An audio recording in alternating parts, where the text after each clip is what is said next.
Hey everyone, welcome to r/Tales from Tech Support, where we get to have a little chuckle at the technologically disadvantaged, like me. I'm Uncle Reddit, and have I got a story for you. Forever the AV guy. Me at a horror con, sitting in the audience waiting for two guys from The Walking Dead to show up for a panel. The guy who's supposed to MC the panel shows up and finds none of the mics are working. I see him staring at the mixing board. I turn to my girlfriend. Should I? Her. Can't hurt. I walk up and offer to help. I look at the mixing board. It's not powered on. I look at the back of the mixer and can't find an on switch, which is a bit odd. The guy says, well, this button says power. I tell him that's the phantom power button for the mics. Yes, we want that turned on, but that's not the power switch we need. The panelists walk in. I go with what my first instinct was to do, but hadn't done yet. I trace the power cord to a power strip. The strip was turned off. Turn on the power strip, Q&A saved, and I actually get applause. Yep, just like so many other tech stories, sometimes it's the simple little things that get you. And good for you for being willing to step up and help out. Would have made the panel a whole lot less interesting if everybody had to scream. And down in the comments we have another one. Saving the day, even if it's a small issue, can really help make you memorable and help down the line when it comes to promotions. One day, many years ago, while I was a relatively unknown system admin at a university, I was on my way to take a smoke break when an administrative assistant grabbed me and dragged me into a very high-profile meeting. All the bigwigs of the university were there, politicians, ambassadors from around the world, etc.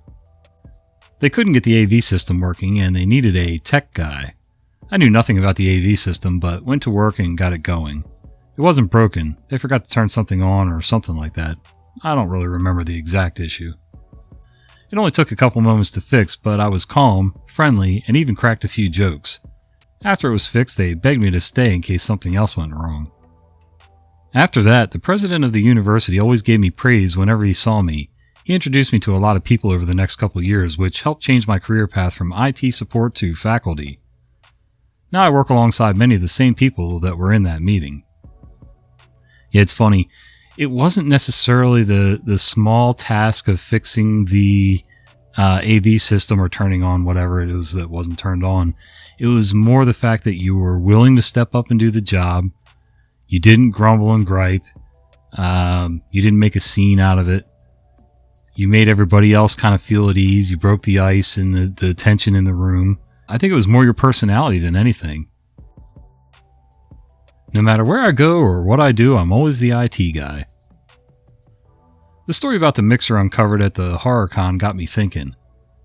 I'm the other way around. My go-to occupation is IT because I'm good at it, but my passion is in entertainment production, light, sound, and video. I currently work as a news camera operator in regional Australia, and all the staff in the newsroom know I can fix their computer troubles, but I'm usually fairly busy and I don't have elevated access to the system, so I'm a bit limited in what I can do. Someone with a problem will often be suggested to ring IT, and someone else will usually say, that'll take too long, see if Michael can fix it first. So I was on a shoot one day and came back to the boss freaking out because his non-domain work laptop won't hotspot to his phone, and he's going out on the road for a few days.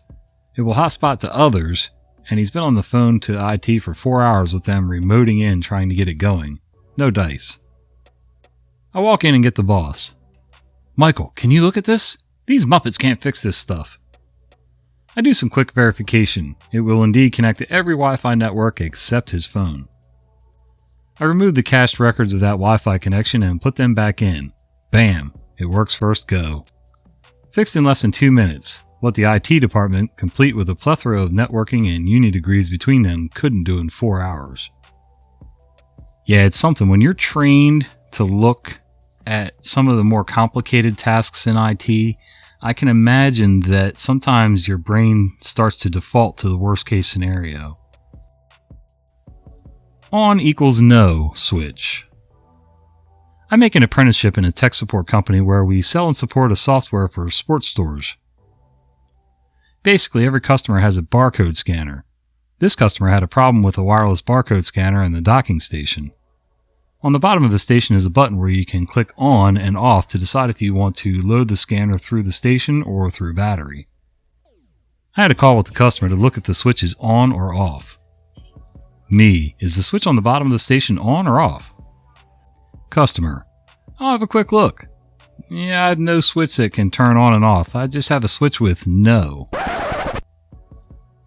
Me, every one of these scanners has these switches. And then I was like, oh, on backwards means no. So I said, can you turn the station 180 degrees? And it really took 4 to 5 minutes for the customer to realize that she had the station the wrong way and didn't see that no is on just backwards. And then she knew which switch I meant. Really? She couldn't pick that up? It's 2 letters. Even if you didn't know it before the phone call, at least during the phone call, I would have picked up, oh, on. I'm looking at it the wrong way. That's like the stories you used to hear about people checking their oil and then realizing they needed oil in the car and they had no idea where to put it. And you tell them, there's a cap under there and it says oil on it. Unscrew that and pour your oil in. I don't have an oil cap. The only thing I have under here is the cap that says 710. Jeez. My favorite moment in the apprenticeship. I make an apprenticeship in a tech support company where we mainly have companies as customers, but also have some local private customers. Is this the same guy? The syntax is kind of the same. In my second year, my boss told me to go to a private customer to set up her workplace with a laptop, printer, monitor, and a docking station. I knew the customer before because she works at a company which is also a customer. So I was going to her home with the equipment and rang the doorbell. She said, cool that you're here, and she was really nice to me. She was alone at home with her kids watching some children's series and asked me if I wanted to watch the series with her and her kids and wanted to give me some coffee or water. When I finished setting up the workplace and showed her how everything works and she can do her stuff, I was ready to go and thanked her for using our services. She took out her purse and took out $20 and said, you did an amazing job. And she's very thankful for my work and the company she works for. I was like, yeah, I can't take that money. She was like, why? Because of your boss? I said, no, or honestly, I don't know if I can take the money or not. I just don't want money because you pay for our services and I already have my wages. She said, no, the money's just for you. I responded, no, everything's fine. Your niceness and courtesy is enough for me. That was the moment I knew I really liked the job, even if sometimes people are mean when some things don't work. It's just nice to help people when they need you. Aw, that was kind of wholesome. Good for you, OP. It's nice to feel appreciated in the work you do. And while I agree you did get your wages, $20 is $20. I'd have took it. When you let support know that you can't let them know of the thing. So I just got an email, and it kind of broke my mind. What you need to know for this story is that it's an agglutinating language. Holy cow. Hold on. To combine simple words or parts of words without change or form to express compound ideas. Okay, so agglutinating language. This means that when you want to say to the city, you add a particle to city instead of extra words. Linguistics lesson over. Thanks. A colleague asked a client on chat to send some screenshots to our email address, abc@xyz.vw-ra. The -ra is the way to add the direction particle without merging it into the word, to make it clear that it is not part of it. So the client tried to send an email to abc@xyz.vw-ra and it bounced back because the domain doesn't exist. Naturally, it doesn't exist. This is bad enough as it is, but he let us know of this issue by sending a screenshot of the failure notification to abc@xyz.vw. Edit. Someone just managed to up the ante. Email. I have no internet. Send the document via post. Edit 2. Client was told to send screenshots to email address, so he sent it addressed as to email address instead of email address, which I'm taking as the actual email address. Yeah, I'm not sure I would have given that last little bit at the end. If I want somebody to email something to a certain email address, I just give them exactly what they need. No more, no less. That way they can just copy and paste it, whatever, then it's never my fault. 99% is not 100%. This story takes place at a time when I was relatively new to my job. The organization I work at has a public computer lab, for which I am responsible. We were about to undertake a building remodel, and the computer lab had to be moved to a new space while this occurred. Several staff workstations also had to be moved. This normally wouldn't be anything technically difficult, just a fair amount of physical labor. Unfortunately, there were constraints. The building closes to staff just 15 minutes after it closes to the public. Staff can arrive an hour before it opens to the public. The computer lab had to be fully operational in its original location at closing time the night before the move, and in place and running when we opened the next day. In short, I had an hour to get the move completely done. I did as much prep work as possible ahead of time, but it wasn't much. Move day came and I was there the minute the door was open to staff. Computers were unplugged, moved, and plugged back in. Networking and power were run to the equipment. Cables were managed. Peripherals were attached. Everything was powered on as staff took to their stations and the public started coming in. I looked around. Everything came up as expected.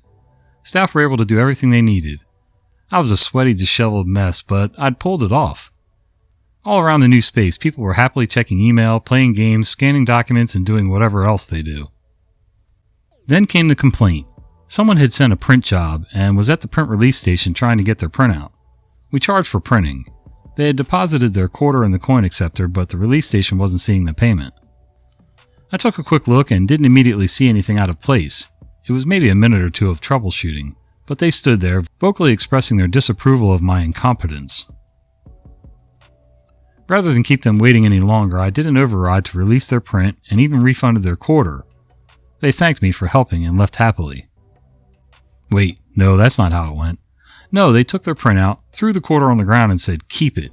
I don't know why you even bothered opening today if you can't have things working," and stormed out. Ah, the rewards of hard work. If you're curious, it turned out that the print release looks for the payment device on a specific USB port. I had plugged it into the wrong port. That customer probably had no idea what was involved in moving things, opening things, keeping things running, any of that. People can be just, entitled, spoiled little jerks sometimes. And down in the comments for this one. Reminds me of the time I had to rewire a distribution panel in a flight simulator, all in one unpaid weekend. That was 1,500 connections, 750 wires, 30 multi-way connectors. I got 2 wires crossed over and you would have thought I'd killed someone's grandmother. According to the engineer that had to work on the subsequent minor fault. Fortunately, my boss told him to shut the F up. Good for your boss for taking up for you, man. I love it when I bust my butt to get something done and all anybody notices is the one thing that I didn't get just right. Like, really? That's all you notice here? Shove off. The IT guy ran off to Malaysia. So I recently left an MSP that I worked for roughly 2 years. When I first started, I learned that we had recently picked up a client with 500 users and computers and 6 sites. Nothing too crazy by itself, but we didn't have much documentation on them. Turns out we picked them up as a client roughly 2 months prior, but only heard that the guy was leaving the company a week before he did. Note that he had worked there for 30 years before then. Originally, we were just going to be handling backups, AV, patching, and granting said IT guy RMM access. Now all of a sudden we were faced with covering all their IT needs and knew very little about their setup. Here's a brief summary of what we discovered after he left to the land of no connectivity. He did not provide us with credentials to their switches and firewalls. Turns out they're owned by the company but managed by the ISP, who also handles their phones.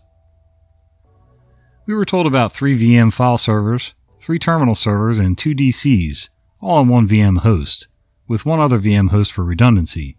Turns out there were something like 11 physical servers, 9 DCs, 7 file servers, 12 terminal servers, and a scattering of other servers that we didn't know squat about. Something like 65 to 80 server instances in total. Every site had various chunks of old equipment, like ancient scanners for proprietary film and software running on domain-joined Windows 2000 and XP machines for looking up indices of documents amongst their literal tons of physical paperwork. Faxing was handled by SPA devices living in extremely weird places, including above ceiling tiles, in kitchen cabinets, in users' desks, and in various closets by themselves. Oh my god. Various users ran XP VMs with DOS emulators which accessed domain file shares, which were all SMB 1.0 with anonymous access to literally everything. Every day, user work was typically done through 3 separate apps, all of which had inter-database communication. Those 3 apps operated off 7 different servers and tied into the 2 cloud services. No explanation was given as to how they tied together. I was only able to patch together the interconnects by observing network traffic. User passwords were all 6-digit, lowercase with 1 number at the end, and saved in an unencrypted XLS file accessible on the public SMB 1.0 file shares. Oh, and domain users was a member of domain admins. The servers I listed above did not include the roughly 20 server 2003 instances that we shut down. The servers I listed above did not include the roughly 40 other VMs that did seemingly nothing. The conclusion we reached there was that he built a VM for every task, and if he messed it up along the way, he just built another one and left the originals running. Windows, Office, and Adobe licensing was all done through the cheapest routes possible, like third-party Chinese websites. These license keys were stored in a Word doc alongside the installers, typically on the desktop of a user's sign-in on a workstation. About a week after I started, those licenses started expiring. The business owner was not happy to hear that he'd have to buy more licenses. We were told about 2 domains. Turns out there were almost 15. Most just weren't actively used. Several of those other domains operated on servers that ran DHCP on the same VLAN as everything else. To get around this, he simply set every user's workstation to have a static IP with static DNS. Oh, and the ISP ran DHCP at those other sites too. After consolidating data, they ended up having roughly 10 terabytes of unique data. Before this, there was a grand total of a little over 100 terabytes living across the various servers. Apparently, in years past, he would drive between sites with a hard drive to update files between sites. Since the ISP managed the switches, they basically just handed off trunk ports to them. Some of the ports on the switches were configured as access to VLANs designated for other businesses. At one point, user's workstation got a weird IP after they moved it. Turns out he could see the neighboring business's computers. Later network scans I ran indicated that there were devices, including printers, not on premise, which could be seen. They vanished after we replaced the switches. The domain admin password was the name of the business in all lowercase followed by the year of its founding. Drive mappings were all done manually, often by IP. Users didn't know how to do this. He would do it in person when driving on site. Cable runs in each building were from the switches to the workstations, male to male. No wall jacks or patch panels. Many unused cables were crimped as rollover or crossover. Several server racks weren't actually secured to anything. Found that out the hard way when pushing a cable into a switch port almost knocked the whole darn thing over. The battery backups for the servers were all long dead. He somehow got them to not beep and turn themselves off by doing some solder work within them. There was something like 20 other undocumented applications that specific users only had to use once every 2 years or so, and we only learned of those over time. Sometimes it'd be a user saying that the workstation they pulled out of a basement cabinet drawer wouldn't boot. And it'd be a Windows 95 machine running software that could only be found on floppy disks dug out of file cabinets. Other times it'd be something that used to run on servers that he'd boot up only when the users needed it. Some of those he literally kept at his house. I was put in charge of figuring out and fixing all of it. Mind you, I was new to Windows domain environments, so this amounted to taking pretty much the worst example of a network possible, reverse engineering it, reducing that picture down to what it needed to do, and improving it to modern standards. Ones that I hadn't even learned yet. I was not allowed to impose downtime, even after hours. Finally, just as icing on the cake, I was also basically the main person supporting them. And across the entire company, there was only one user who could distinguish cable shapes by description, who left partway through the year. None of the users really knew what they needed on a day-to-day basis. They relied on the IT guy to do almost everything, whether it was plugging in mice and keyboards, changing the printer to print to, not the default printer, just a choice of it, or how to use the applications their job roles relied on.